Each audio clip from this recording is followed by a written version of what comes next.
Most people that are raising their consciousness are aware of their suffering, but they don't know exactly what to make of it or how to fully decipher it, especially when the law of attraction comes into the picture. So today I'm going to be explaining a really great mechanism so that we are able to extract the full wisdom from our environment and therefore be able to step into higher levels of consciousness without the excess suffering. When we're first learning about the law of attraction, it's common for us to take on a spotted you got it mentality. This is where we believe that everything that we see within the external reality is a direct reflection of what we are doing, the same exact action that we are doing in our internal reality. That's not exactly how the law of attraction works. So one way that we can get lost in being able to decipher exactly what our environment is trying to reflect to us is when we believe this spotted you got it mentality means that we always need to correct something within ourselves that is pointing to the direct reflection. When in reality, a lot of the times that we see something that needs to be corrected within ourselves is not a direct reflection. In fact, it is the complete opposite that we actually need to start incorporating and integrating into our internal reality. Meaning we need to find that peace within ourselves that we are finding displeasing in the external reality and really be able to connect with that peace in a way where we're bringing it into conscious manifestation.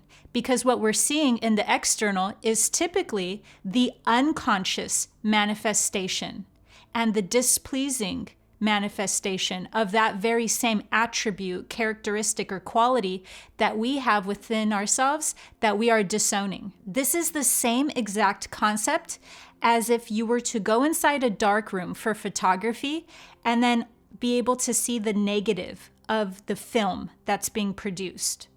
So you're not seeing exactly what it's like in its completed and positive form. You're seeing the negative polarity of that expression, just as if you were in a dark room.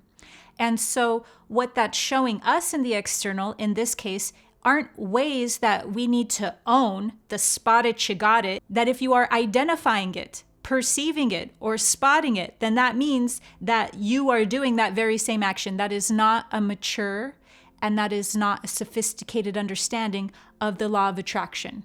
So it's a good place to start when it comes to self-inquiry. It is actually a brilliant place to start where we're able to fundamentally take those crucial beginning steps into self-awareness by using our environment to help us become more aware and help us identify the detrimental, toxic, displeasing behaviors that we see in our environment. So that way we can self-correct. That is an amazing beginning place to start when it comes to using the law of attraction in order for us to self-correct, to shift our causes, which shifts our effects, and to therefore manifest. So with all of this isn't negating the fact that it's very helpful to use spotted you got it mentalities when it comes to the world around us that we're seeing.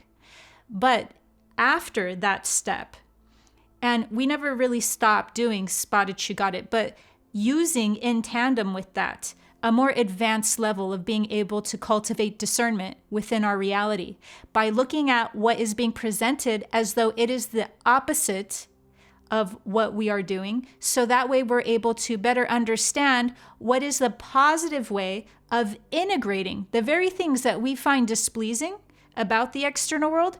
So that way we can cultivate them within ourselves in a conscious manner. So that way we're bringing action and we're bringing consciousness into the same manifestations that are not being manifested currently in a conscious way and therefore are in their shadow aspect and being used in a very manipulative and toxic way in the world around us. And that's what's taking place on a larger scale when we're seeing the world political theater. We're seeing not necessarily a spotted you got it mentality. We're seeing the negative photograph in the darkroom of what we in ourselves are lacking. So in this case, using the political theater as an illustration, what we are seeing is the negative polarity of that. We are seeing the abuse of power. We're seeing manipulation. We're seeing greed. We're seeing all of the different shadow aspects that are involved in the abuse of power when we ourselves, as a collective and as individuals, are not fully owning, embracing, and cultivating conscious power within ourselves. So we're basically seeing our power leak out, it's siphoning, and then we're getting the external manifestation, not of spot it, you got it, but of look at what you didn't own, what you gave away, what you're not using, what you're not exercising to its fullest capacity. And therefore, the law of attraction is reflecting to us that we are not in our power. We are not in our sovereignty. So it's showing us the abuse of power. It's showing us what happens when we're not in our power. One of humanity's strongest attractor fields is that collectively, we are in the fawn trauma response. So collectively, we all have deeply embedded within our psyche the fawn response when it comes to stepping into our power. It's such a survival mechanism within our psyche that we don't even recognize it and can't really even identify it within our surroundings, because we are so used to adapting and adapting and adapting to traumatic, trauma-based mind control that we don't even know that we don't like the people who we have that are in the world stage and that are being reflected to us, because that's how deeply humanity is in the fawn trauma response. That we even support them and that we even go and fight people online or in person to defend them and stuff. All happening and taking place deep in the psyche under the fawn trauma response. The fawn response is the least known trauma response out of all of the ways the body-mind defends itself when it is in the face of a life-threatening situation. The three classical responses to trauma are fighting, running away, otherwise known as flight, and freezing, or playing dead. But what happens when you intuitively know that there is a dangerous circumstance, but that it's not presenting itself to you as an immediate and seriously life-threatening danger? Our psyche will not be able to signal us to fight since there is no visible thing we need to defend ourselves from. Nor will our psyche signal us to run and escape, as there is no physical danger present we can perceive that we are in need of fleeing from. So instead, what will happen to our psyche if it cannot perceive an immediate danger, but it still senses one, is that it will go into the fawn response, because that is still a survival mechanism, but it doesn't require us to know what the threat to our safety actually is. Fawn is when we try to avoid conflict by pleasing and fawning over our abuser. This includes flattering our abuser, defending them, overlooking our own thoughts and feelings to appease others. How it manifests in collective themes is constantly needing to put our personal energy behind leaders and belief systems that we unknowingly fear. This can even apply to how we unconsciously relate to a higher power, as the loudest preachers are often unknowingly in a deep fawn response. This doesn't just apply to the collective and the bigger stages of the world. This also applies within our interpersonal connections, and it applies to society. So it happens within every sphere that we can't really recognize the fact that if we weren't in the fawn trauma response, we wouldn't have the preferences that we have, and we wouldn't be in the paradigms that we perceive things as.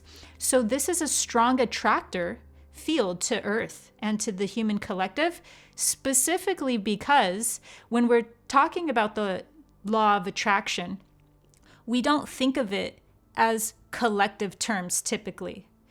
We usually look at it as interpersonal or very personal, where we're attracting something into our reality and we are different than other people. But in reality, when it comes to the fawn trauma response and when it comes to being able to identify these different lessons in life that we're trying to extract the wisdom from and decipher and uncode so that we can step into higher consciousness, we have universal themes at play. We have a universal shadow at play.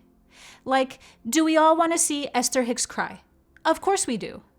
There's some things that are universal to the human's shadow, and our collective is drawing forth the fawn response And that is what's pulling these manifestations into play when it comes to the abuse of power in every different facet that we see it in, even the largest facets, like the political theaters and the world stage. So all of these different ways that we feel like spot it, you got it, is the only method, and it's the only mentality when we're approaching the law of attraction, is going to not give us the full wisdom. We're not going to be able to extract all of the fruits of what we're being seen, so therefore we can't fully self-correct.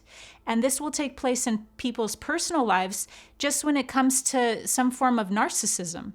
So, for instance, if one person is acting in a really overly aggressive way, even if it's in an overly aggressive, nice way, where you could tell that they're being very aggressive and forceful because they want you to act a certain way, then it's common for empathic individuals or more energetically sensitive individuals to start believing that they are somehow the cause of what's happening and that it's their fault that they attracted this into their reality, but they still can't decode why. They still can't really be able to step into higher consciousness with just knowing that they attracted it, because that's not enough of the information.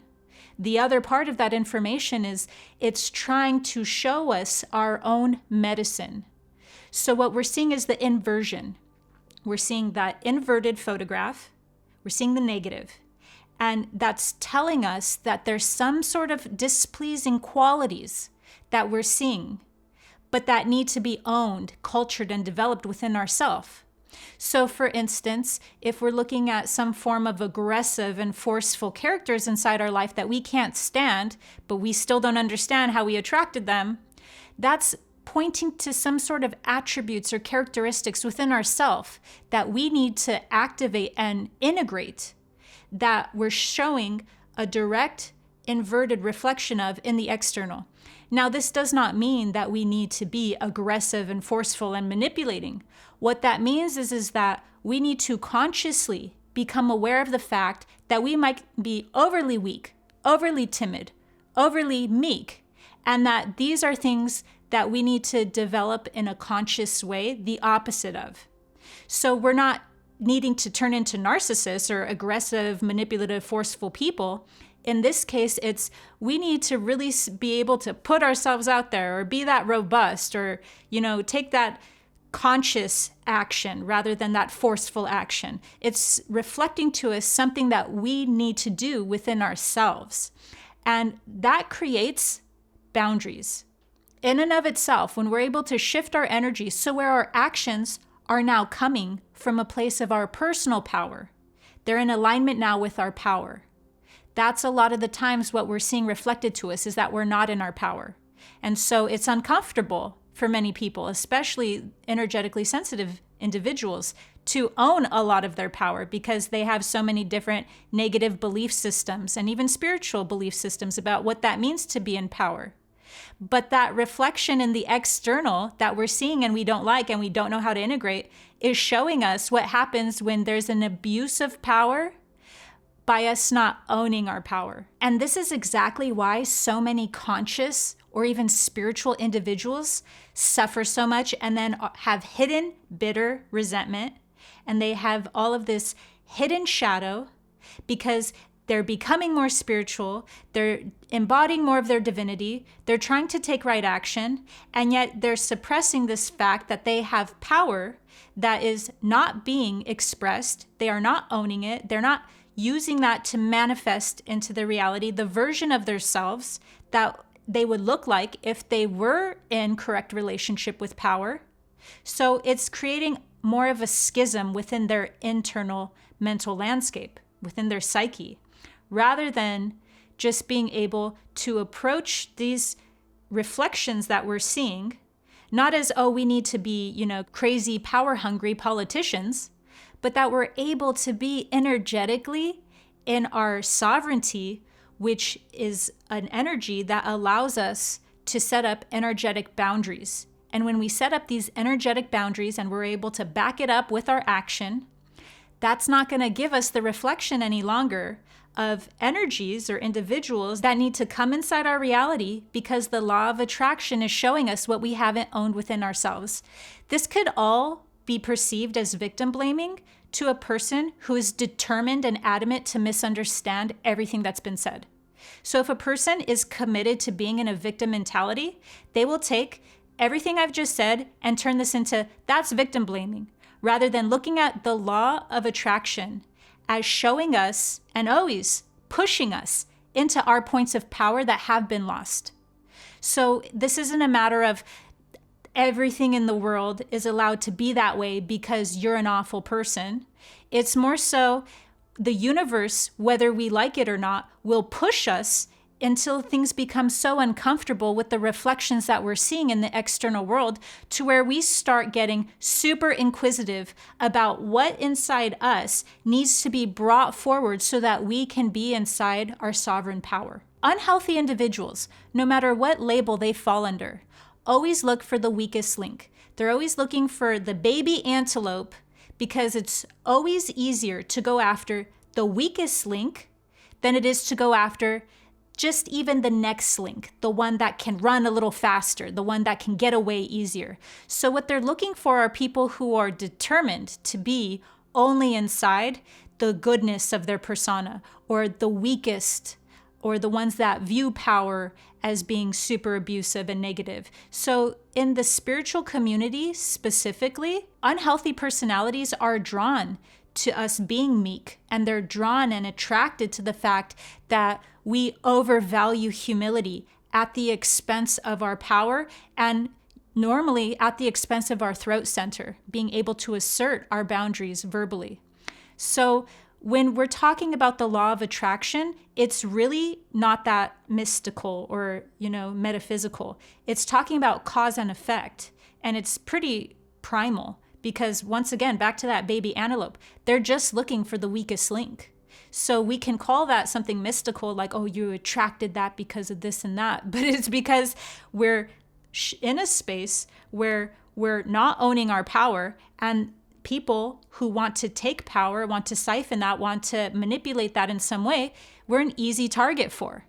So everything in life is pushing us into this conscious and integrated state to where we're not giving out the same energy of unconscious, distorted, abusive, traumatized forms of what we're receiving, but that we're still learning from it. We're still able to perceive what wisdom is in the reflection that can be extracted, what needs to be deciphered and decoded so that we're able to come into a healthier form of our own personal sovereignty.